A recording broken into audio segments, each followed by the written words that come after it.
मैं जाते जीव भी सोका राम सिया राम जय जय राम राम सिया राम जय जय राम राम सिया राम जय जय राम राम सिया राम जय जय राम राम सिया राम जय जय राम राम सिया राम जय जय राम राम सिया राम जय जय राम राम सिया राम जय जय राम राम सिया राम जय जय राम राम सिया राम जय जय राम।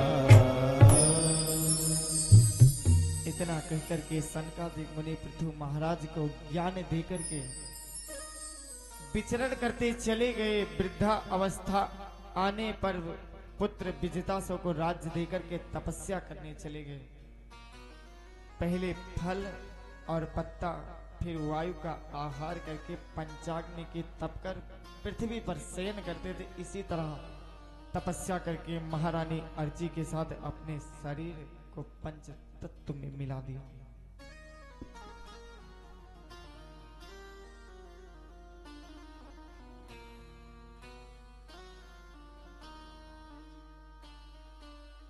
महाराज परिचित कह रहे हैं सुखदेव जी से कि आप हमें एक और उपाख्यान सुनाइए। तो परीक्षित बोले कि हे श्री सुखदेव जी, आपने मुझे प्रियव्रत उत्तानपाद वंश का वर्णन सुनाया, भूमंडल की स्थिति, नक्षत्र, सूर्य, चंद्र, नरकों आदि का वर्णन सुनाया।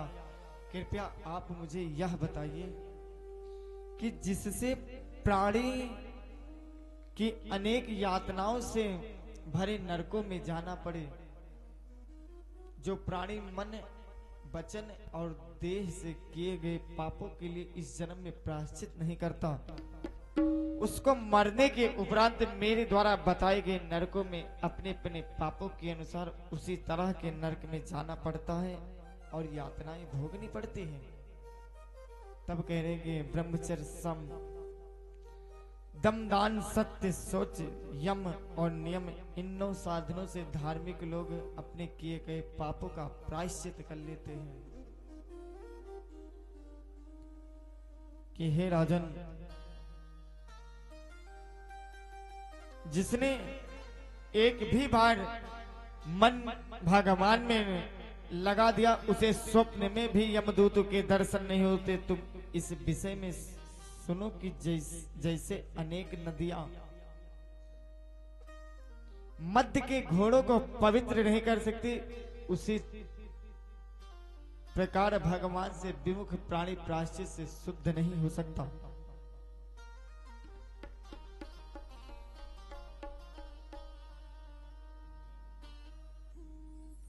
अध्ययनम् अध्यापनम् यजनं याजनं तथा दानं प्रतिग्रहश्चैव ब्राह्मणानां च कलायतु। देखिए, ब्राह्मण के भी 6 गुण बताए गए हैं। एक विद्या पढ़ना और दूसरा पढ़ाना, यज्ञ करना, दान देना, दान लेना, और दान देना तो लास्ट कर्म है।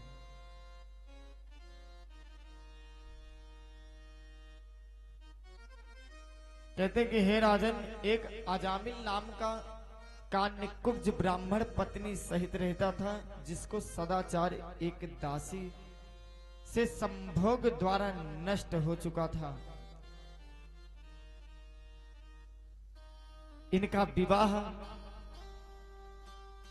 पिता ने कुलीन कन्या से कर दिया। एक दिन वह पिताजी के लिए पूजा के पुष्प लेने गया और रास्ते में एक आचारहीन शूद्र को एक वैश्या से संसर्ग करते देखा। बस फिर क्या था उसी समय पर जो वैश्या शरीर से सुंदर व मन की मलिन थी और उसी पे वो मोहित हो गए। अपनी सुलक्षणा धर्म पत्नी का त्याग कर दिया। उस वैश्या पर पिता के धन को लुटाने लगा। उसी दासी के संसर्ग से उसका ब्राह्मण तो सदाचार नष्ट हो गया था।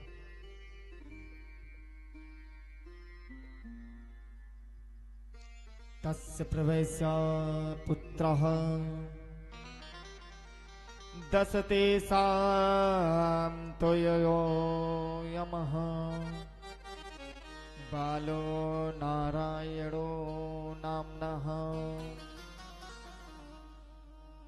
पुत्रेषु दयितो भृशम्। उस वैश्या से अजामिल ने 10 पुत्र पैदा किए। छोटे पुत्र का नाम नारायण रखा।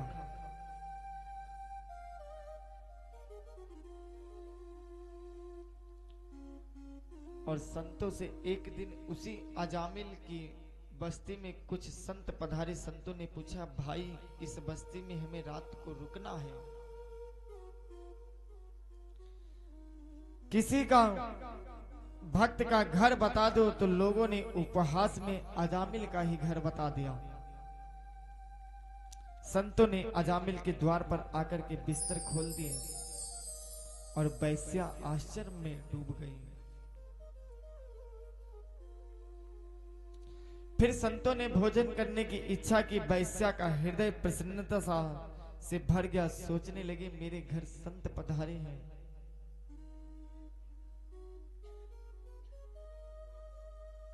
कि संतन के संग लागिरे वो तेरी अच्छी बनेगी।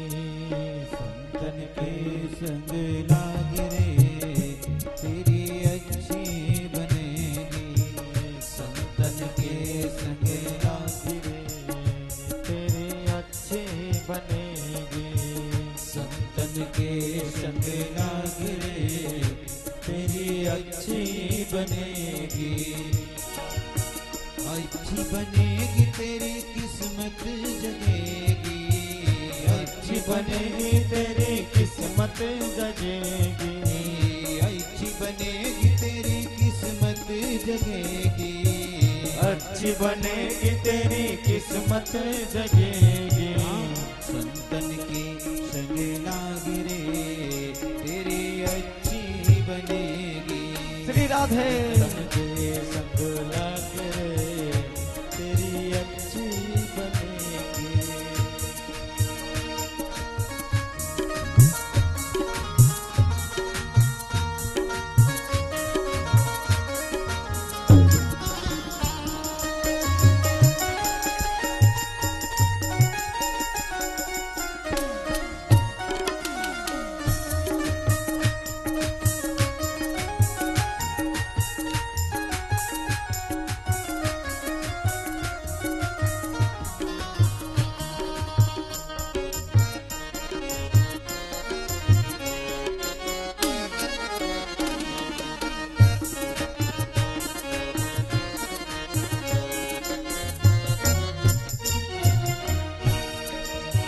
संतन संग करे पुण्य कमाई।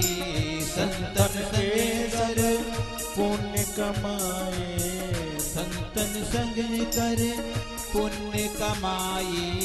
संतन संग करे पुण्य कमाए। होई तेरो बड़े भागी रे। हरि बोल। होई तेरो बड़े भागी रे तेरी अच्छी बनेगी। संतन के संग लागिरे तेरी अच्छी बनेगी। संतन के संग लागिरे तेरी अच्छी बनेगी। संतन के संग लागिरे तेरी अच्छी बनेगी।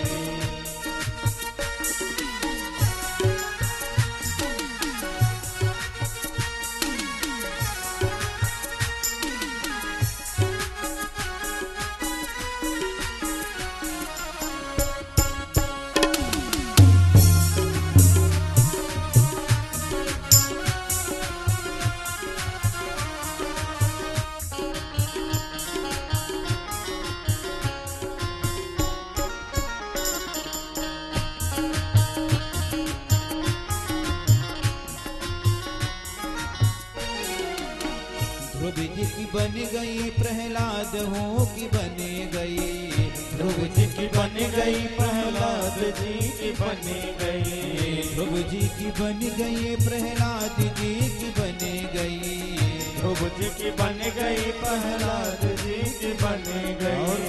गुरु सुमिरन में लागे रे, हरि सुमिरन में लागे रे, तेरी अच्छी बनेगी संतन के संग रे, तेरी अच्छी बनेगी संतन के संग लागे रे, तेरी अच्छी बनेगी संतन के संग लाग रे, तेरी अच्छी बनेगी संतन के संग लागे रे, तेरी अच्छी बनेगी संतन के संग लाग रे, तेरी अच्छी बनेगी।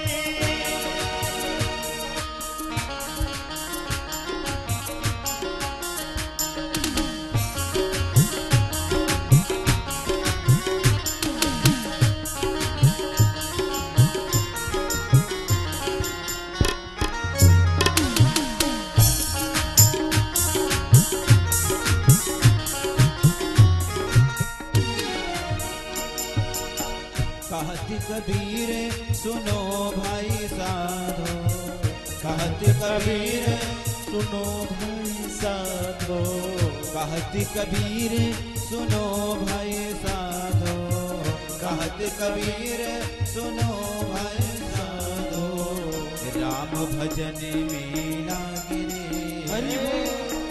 राम भजन में लागे रे, तेरी अच्छी बनेगी संतन के संग लाग रे, तेरी अच्छी बनेगी संतन के संग लागे रे, तेरी अच्छी बनेगी संतन के संग लाग रे, तेरी अच्छी बनेगी तेरी अच्छी बनेगी, तेरी अच्छी बनेगी, तेरी अच्छी बनेगी। बोली संत भगवान की जय हो। कि बड़े भाग्य जब जानिए जब मिलने आवे संत, और संतन को मिलनों के सब कष्टन को अंत। मेरा उद्धार हो गया, बड़ी सफाई से चौका दिया, भोजन बनाया संतों के सामने परोसने लगे, तभी बाहर से अजामिल आ गया और संतों को देख करके वैश्या से बुरा भला कहने लगा। वैश्या ने अजामिल को विनती करके शांत कर दिया।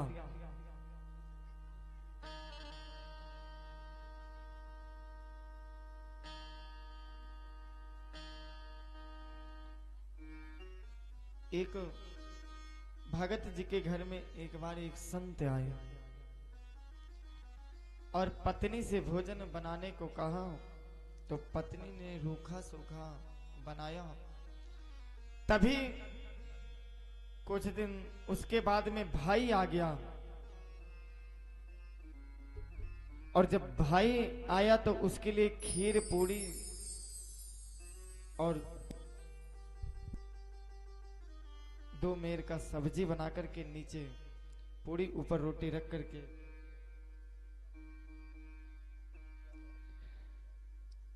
पानी भरने चली गई। भगत जी से कह गई कि ऊपर से भोग लगा करके महात्मा जी को खिला देना। भगत जी ने सोचा कि शायद ऊपर वाले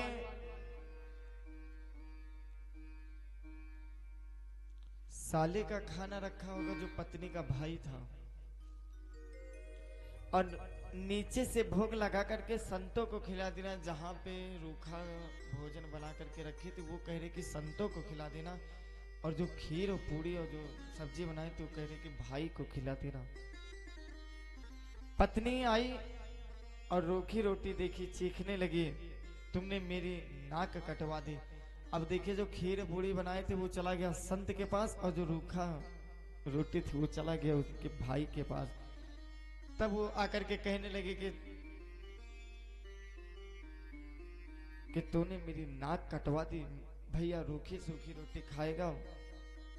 भगत जी बोले तेरे यहाँ कट गई है, मैंने वहां ऊपर नाक ऊंची कर दी है।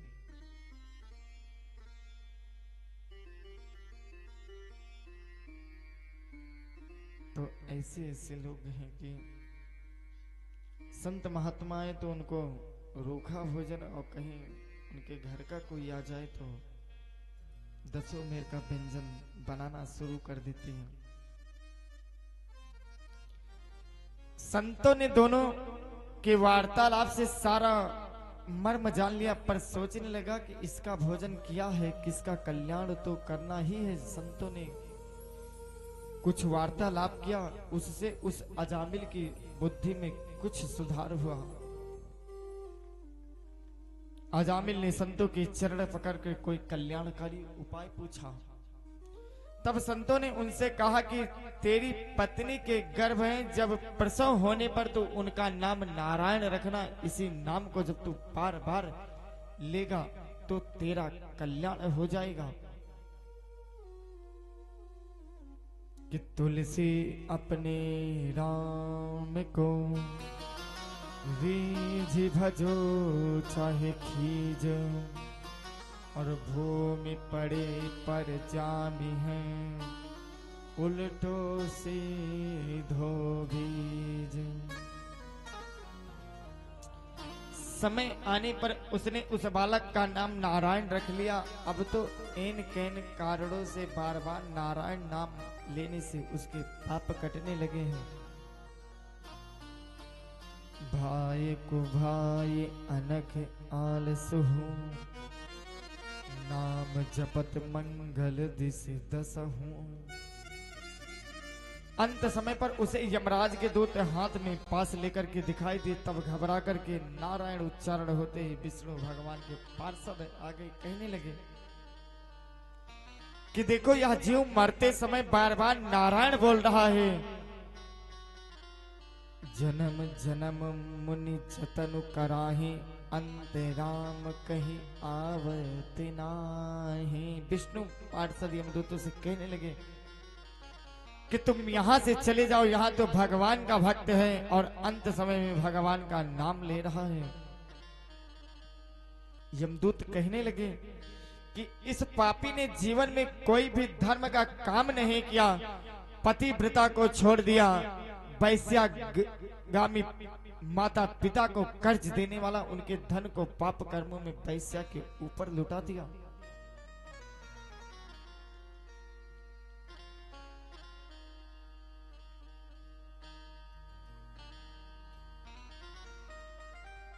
विष्णु के पार्षद बोले कि हे यम पार्षदों, यह अजामिल